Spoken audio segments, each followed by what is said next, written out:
Good morning, good afternoon, and good evening, wherever you are. Welcome to today's Bible reading for August the 4th. Our topic today is In Grief, which focuses from Job 2:11 to 13, which I'll quickly read now.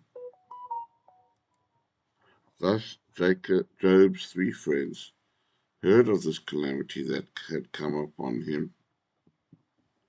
So each set out from his own place, Eliphaz the Temanite, and Bildad the Shuhite, and Zophar the Naamathite. And they met together to come to console him and to comfort him. Thus they lifted up their eyes from afar, but they did not recognize him. So they raised their voice and they wept.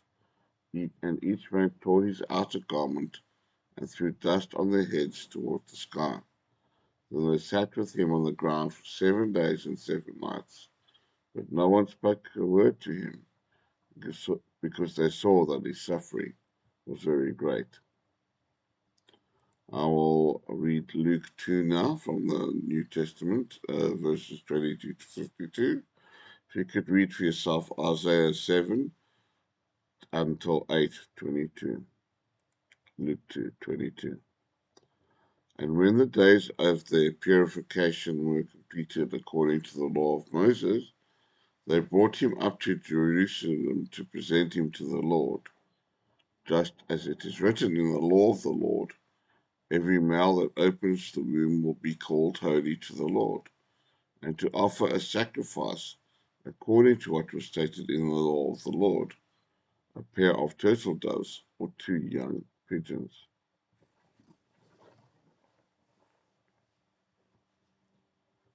And behold, there was a man in Jerusalem whose name was Simeon, and this man was righteous and devout, looking forward to the consolation of Israel, and the Holy Spirit was upon him. And it had been revealed to him by the Holy Spirit that he would not see death before he would see the Lord's Christ. And he came in the Spirit into the temple. And when the parents brought in the child Jesus, so that they could do for him according to what was customary under the law, he took him in his arms and praised God and said, Now dismiss your slave in peace, Lord, according to your word. For my eyes have seen your salvation, that you have prepared in the presence of all the peoples a light for revelation to the Gentiles, and glory to your people Israel. And his father and mother were astonished at what was said about him. And Simeon blessed them and said to his mother Mary, Behold, this child is appointed for the fall and rise of many in Israel, and for a sign that is opposed. And a sword will pierce your own soul also, so that the thoughts of many hearts will be revealed. And there was a prophetess, Anna, the daughter of Phanuel, of the tribe of Asher. She was advanced in years, having lived with her husband 7 years after her marriage, and herself as a widow up to 84 years, who did not depart from the temple with fastings and prayers, serving night and day. And at that same hour she approached and began to give thanks to God and to speak about him to all those who were waiting for the redemption of Israel. And when they had completed everything according to the law of the Lord, they returned to Galilee, to their own town of Nazareth. And the child was growing and becoming strong, filled with wisdom, and the favor of God was upon him. And his parents went every year to Jerusalem for the feast of the Passover. And when he was 12 years old, they went up according to the custom of the feast. And after the days were completed, while they were returning, the boy Jesus stayed behind in Jerusalem, and his parents did not know it, but believing him to be in the group of travelers, they went a day's journey, and they began searching for him among their relatives and their acquaintances. And when they did not find him, they returned to Jerusalem to search for him.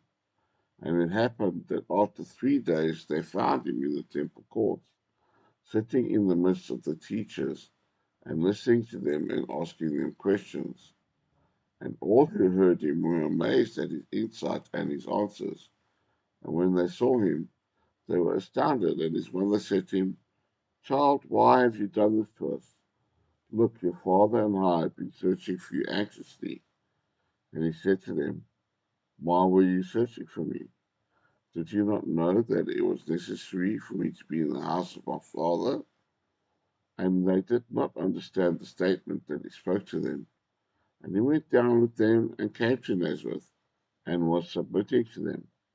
And his mother treasured all these things in her heart. And Jesus was advancing in wisdom and stature and in favor with God and with people. In grief, it's difficult to know how to respond to people suffering grief. Those brave enough to speak often attempt to rationalize another's grief with ill-timed theological truths. Those who feel inadequate or awkward about reaching out to grieving people sometimes avoid them altogether. Job's friends are well known for misinterpreting Job's suffering, but they aren't often recognized for the moments when they respond to Job's anguish with wisdom. When Eliphaz, Bildad, and Zophar first told the tragedy, they immediately came to comfort Job. Job 2:12-13.